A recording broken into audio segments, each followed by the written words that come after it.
Welcome back to my channel with the day 2 of Ganpati Bappa's Ganesh Chaturthi event.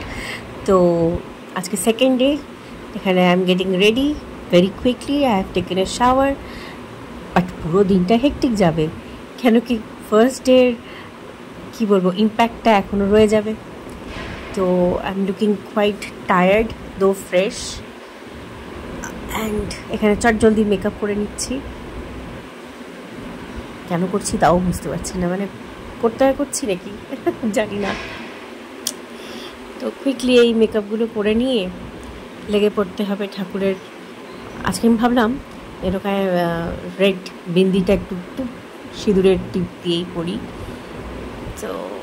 তাই করলাম এখানে দেখো ঘরটা পুছে নিয়েছি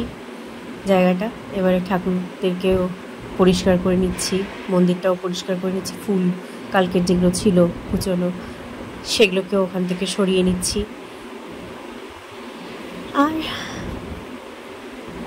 কিছু জনরা বলে গণপতি বাপ্পার পুজো নাকি খুব টাফ কোন পুজোটা ইজি বা কোন পুজোটা টাফ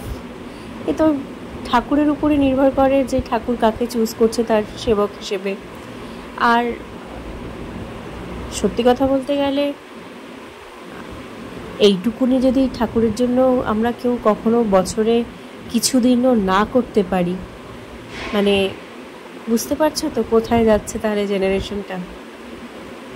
আর যারা করছে মন থেকে এবং করতে পারছে তাদেরকে কেন কিছু বলা যে আমি করি না আমি পারি না এরকম বলার দরকার নেই যারা করছে তাদেরকে এনকারেজ করো বি হ্যাপি এবার কেউ জন্মাষ্টমী পালন করছে কেউ গণপতি বাপ্পার গণেশ চতুর্থী পালন করছে তো যাই হোক এখানে কিছু ডালিম এখানে রয়ে গেছে দেখতে পাচ্ছ কারণ ওগুলো মাটিতে পড়েছিল যদিও পরিষ্কার করা কিন্তু আমি মনে করি যে মাটিতে পড়ে গেলে সেগুলো আর নেব না তো এখানে ফল আমার পুরো নেওয়া হয়ে গেছে এখানে দেখো 4টে মোদক ছিল আমার দ্বারা একটা ভুল হয়ে গেছিলো আমি 2টো মোদক এখানে দিয়ে ঠাকুরের আসনেও 2টো মোদক দিয়ে দিয়েছিলাম তো এখানে আমি আরতি করতে বসিয়েছি মানে ওই মোদকগুলো গণেশ ঠাকুরের জন্যই ছিল আর মানে প্রথম ভোগ এটাই ছড়ানো হচ্ছে যে ফল আর মিষ্টি জল দিয়ে ঠাকুরকে খেতে দেওয়া সকালবেলাটা আমরা 4 বেলা খাই ঠাকুর কেন অন্তত 3 বেলা খাবে না বলো তো 5টা দিনের একটা সুন্দর মেমোরি তোমাদের সঙ্গে শেয়ার করছি কালকে আমাকে একজন বলছিল যে এত স্পিডে কেন রেখেছি আসলে আমি পুরো মন্ত্রের জায়গাটা যদি বলেও দিই তোমাদের হয়তো বোরিং লাগবে তোমরা স্কিপ করে দেখবে এটা আমি দেখেছি আমি তো আর অত বড় ব্লগার নই আমি ঠাকুরের এই জিনিসটা একটুখানি দেখাচ্ছিলাম তো এইবারের ওইটা করার পর দুপুরের ভোগের জোগাড় করছি তো এখানে আমি বানাবো আজকে বাসন্তী পোলাও আর মানে দেবো আর কি বাসন্তী পোলাও আর আলুর দম আর মা বানাবে পায়েস তো তার জন্য আমি গোটা গরম মশলাগুলোকে কুচিয়ে নিলাম দেখতেই পেলে এবারে চালটাও আমি মেপে নিচ্ছি তো দেখে নাও চালটা ধুয়ে নিলাম গুঁড়ো মশলা দিয়ে দিচ্ছি গোটা গরম মশলা তারপরে ঘি দিয়ে দিচ্ছি ভালো করে দিতে হয় এবার চিনি ভালো মতন দিলাম হলুদটা একটু বেশি পড়ে যাবে কিন্তু খারাপ লাগবে না ঠিক আছে বাসন্তী পোলাও হিসেবে ঠিকই আছে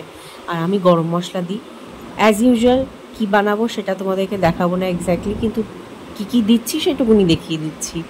জোগাড় যন্ত্রতে তো কাজু আর কিশমিশ ভালো মতন দিয়ে দিলাম একটু নুন স্বাদ অনুসারে দিয়ে দিচ্ছি এবার এগুলোকে ম্যারিনেট করে রেখে দেবো সেটা সাইড করে আর আলুর দমের জোগাড়টাও শুরু করে দেবো আমার মনে হয় পুজোর দিনগুলো এইটাই একটা মজা হয় যে বাড়িতে বেশ ভালো ভালো পাকওয়ান হতে পারে বলো মানে রান্না হতে পারে আমি একটু হিন্দি বেশি বলে ফেলি তো এখানে আমি কাজু ক্রাশ করে দিয়েছি কিশমিশটাও রাখলাম আলুর দমটা যেটা বানাবো সেটার মধ্যে দিয়ে দেবো আর চাইলে কাজুর পেস্ট বানালে বেটার হতো তো দেখো এই এতটা আদা মতন নিচ্ছি এটাকেও কুচিয়ে নিতে হবে তারপরে টমেটোটাও কোচাবো লঙ্কাও দেবো চিড়ে নিচ্ছি একটু আর আলুও কাটবো এই তো দেখো দেখতে না দেখতেই রান্নাগুলো হয়ে যায় বেশ এখানে তো স্পিডে দেখানো হচ্ছে যথেষ্ট টাইম লাগে আমার অন্তত 2 ঘন্টা মতন 1.5 ঘন্টা মতন লাগে ওভারঅল জোগাড় আর রান্না মিলিয়ে করে নিতে আমার ইচ্ছে ছিল আজকে ঠাকুরকে তাড়াতাড়ি ভোগ দেওয়ার, তো সেটাই আমি করতে চেয়েছিলাম। আর এই যত আলু দেখছো তার অনুসারে টমেটো একটু বেশিই ছিল, কিন্তু টমেটো এত বড় ছিল যে আমি ফ্রিজে তো আর কিছু রাখতে পারছি না, তাই জন্যই। আর বাড়িতে এখন ঠাকুরের ভোগ ছাড়া আর কিছু রান্না হচ্ছে না। এটা আমার গণেশ চতুর্থীর 3rd ইয়ার। ফার্স্ট ইয়ারে আমি কোনো ব্লগ করিনি, সেকেন্ড ইয়ারে একটা দিয়েছিলাম, আর যেটা ফাইনাল ইয়ারে করছি সেটা তোমাদের সঙ্গে প্রত্যেকটা মুহূর্ত মোটামুটি শেয়ার করছি। তো এখানে দেখো আমি আলুগুলো ডুমো ডুমো করে কাটছি। আমি এসএস ব্লগ দেখেই ইন্সপায়ার্ড এই পুজোর জন্য। শাড়ি পরলাম কারণ মা বলল গণেশকে যখন আমরা পুজো দিই, ভোগ চড়াই, তখন সিল্কের কিছু পরে যদি আমরা সেটা অর্পণ করি, গণেশা তাতে খুশি হয়। সেই জন্য আমিও শাড়ি পরলাম, মাও শাড়ি পরবে, আর এইভাবেই আমরা আজকের প্রথম ভোগ চড়াবো। চলতে থাকো। আর এখানে লাকিবাবু আজকে চান করেছেন, তো নেচেই যাচ্ছে, ঘুরেই যাচ্ছে, ও খুব খুশি। আর আমি ওকে আদর করে যাচ্ছি, দেখো বেল্টটা ছাড়াই ও যখনই খুশি হয় ও নিজের ঠ্যাংটাকে উঠিয়ে দেবে যে আমার এখানে একটু আদর করো, এরকম ব্যাপার। ও বাবাকে ওঠানোর চেষ্টা করছিল, আজকে একটা ছুটির দিন তাই বাবা রেস্ট নিচ্ছে, আর ও সমানে বাবাকে বিরক্ত করে যাচ্ছে। এখানে মা আজকে ভোগ আমাদের দেওয়া হয়ে গেছে, এক একটা রান্না করে আমরা ওটাকে পুরো ঢেকে রাখি। তো পুরো হয়ে গেছে যখন পায়েস টায়েস বানানো, তখন মা মোমবাতি আর ধূপটা জ্বালিয়ে সেট করে তারপর